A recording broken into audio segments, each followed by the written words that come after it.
मैं और लाखों लोग जो अमेरिका जाने को सारी ज़िंदगी तरसते रहते हैं, ख़याम हफ्ते 15 दिन में आकर भी चला गया।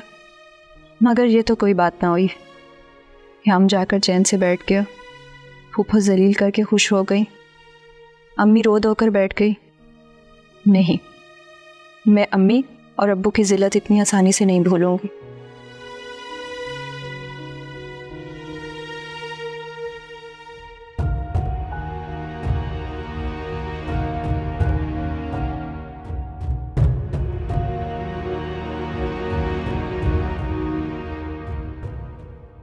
Hello hello Zakia. Hello Hina, शुक्र है तुमने मुझे कॉल किया, वरना तो मैं महबूब से भी गई थी और अपनी सहेली से भी। सबको अपने अपने कर्मों का भुगतना पड़ेगा, मगर मैंने तुम्हें इसलिए फ़ोन किया, क्या तुम और मैं ख़याम को इतनी आसानी से माफ़ कर देंगे? हम कर भी क्या सकते हैं, पैसे तो हमारे पास है नहीं, ले दे के फ़ोन पर ही गाली दे सकते हैं। फिर क्या कहा उस बदबख्त ख़याम ने? ब्लॉक कर दिया उसने मेरा नंबर। अब कर भी क्या सकती हूँ, दिल दिल में बदवाएं और गालियाँ दे सकती हूँ, या फिर खैर छोड़ो, तुम और मैं एक इंसान के डसे हुए हैं। उसकी बातों पे एतबार करके हिजाब जैसी एक अच्छी और नेक सहेली को मैंने खो दिया। और मैंने तो बहुत ही घटियापन दिखाया। मैंने तो माँ जैसी हस्ती के साथ बहस करना शुरू कर दी थी। सोचो ना कि ख़याम को इतनी आसानी से माफ़ तो नहीं करना चाहिए। तुम भी सोचो, मैं भी सोचती हूँ। आप लोग तो मेरी बात सुन ही नहीं रहे थे। आप लोग तो चाहते ही नहीं थे कि मेरी शादी हो। पागल हो गए हो क्या? क्यों नहीं चाहते थे हम तुम्हारी शादी हो ना? हाँ, हम चाहते थे तुम्हारी शादी हो, लेकिन इज्जत से हो, भाग के ना हो। हाँ, ये नहीं कि तू रात चलती लड़की को ला के हमारे मुंह पे मार के पूरे खानदान से थू थू करवा दे, है ना? चौथी न चाला बहन को बना दिया खाला। हाँ, तो इस तरह क्यों हुई है मेरी शादी?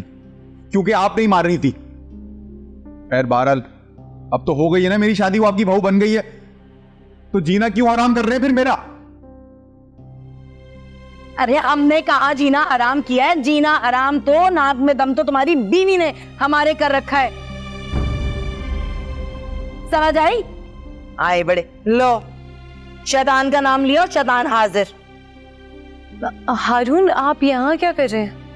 हेलो, हाई कमांड अलर्ट हो गई है भाई। बस सुन, मेरा बेटा 2 घड़ी बैठकर अपनी माँ से बात कर रहा है, वो भी तुझको नाक गवार गुजर रहा है। नहीं अम्मी, ऐसी कोई बात नहीं है।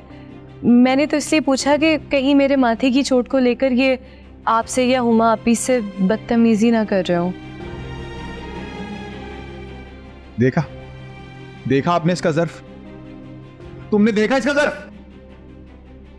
अरे रहने दो भाई, ये तुम्हारे मुंह पे है सारा कुछ। इनका ज़र्फ चेक करना है ना तो तुम अपने पीठ पीछे चेक करो। ये गज भर लंबी जबान मुंह में लिपटी ली है जो कि तुम्हारे पीठ पीछे खुलती है। आए बड़े, देखा तुमने उसका ज़र्फ? गला घोंट रही थी मेरा, वो तो तुम्हें दिखेगा नहीं, अंधे हो गए थे तुम। बस कर दो हुमा आपी, बस कर दो, इतनी ड्रामे मत किया करो, कुछ नहीं हुआ था ऐसा।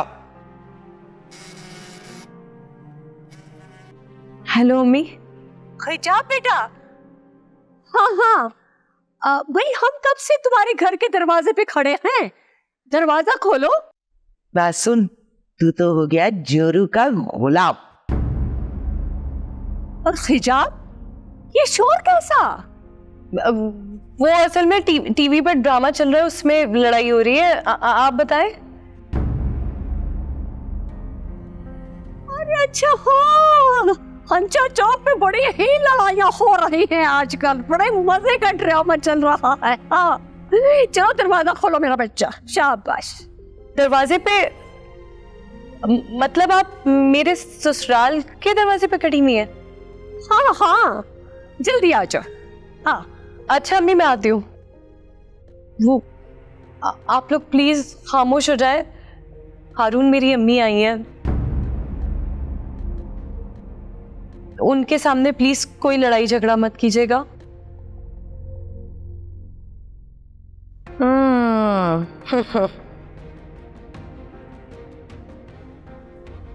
देखिए हारून ने अगर आप लोगों से कोई भी गलत बात की उसके लिए मैं आपसे माफ़ी मांगती हूँ, लेकिन मेरे घर वालों के सामने कोई लड़ाई झगड़ा मत कीजिएगा प्लीज़।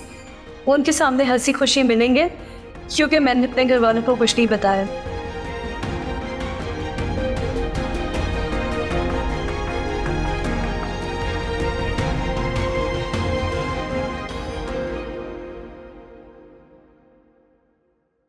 अम्मा कैसी बला की अदाकारा है भैया तुम्हारी बहू तो। हारून के सामने कैसे एक्सपोज किया है अपने आप को कि कितनी शुरफा कमेटी की मेंबर हैं ये हैं। अरे ये अदाकारी नहीं है, मेके के सामने ससुराल की इज्जत रखना कहते हैं इसको। लेकिन मुझे तुझसे ऐसी कोई उम्मीद नहीं। तो एक काम करो, इस घर के अंदर मेरी कब्र को खोदो और उसमें जिंदा दरगोर कर दो मुझे। तू सास का चौंडा जो है ना वो तोड़ फोड़ करके लेकर आएगी। अच्छा चलो, अगर ऐसा है तो फिर ऐसा ही सही। अब तुम देखना मैं कैसे इसकी माँ बहन के सामने जाके इसकी माँ बहन एक करती हूँ। सब्र करो तुम जरा। कहाँ गई मेरी चप्पल? अब तुम देखना माँ, अरे मैं बताती। अरे अरे रुक जा मनूस, तू तो सीरियस ही हो गई है। अरे ओए, ओए।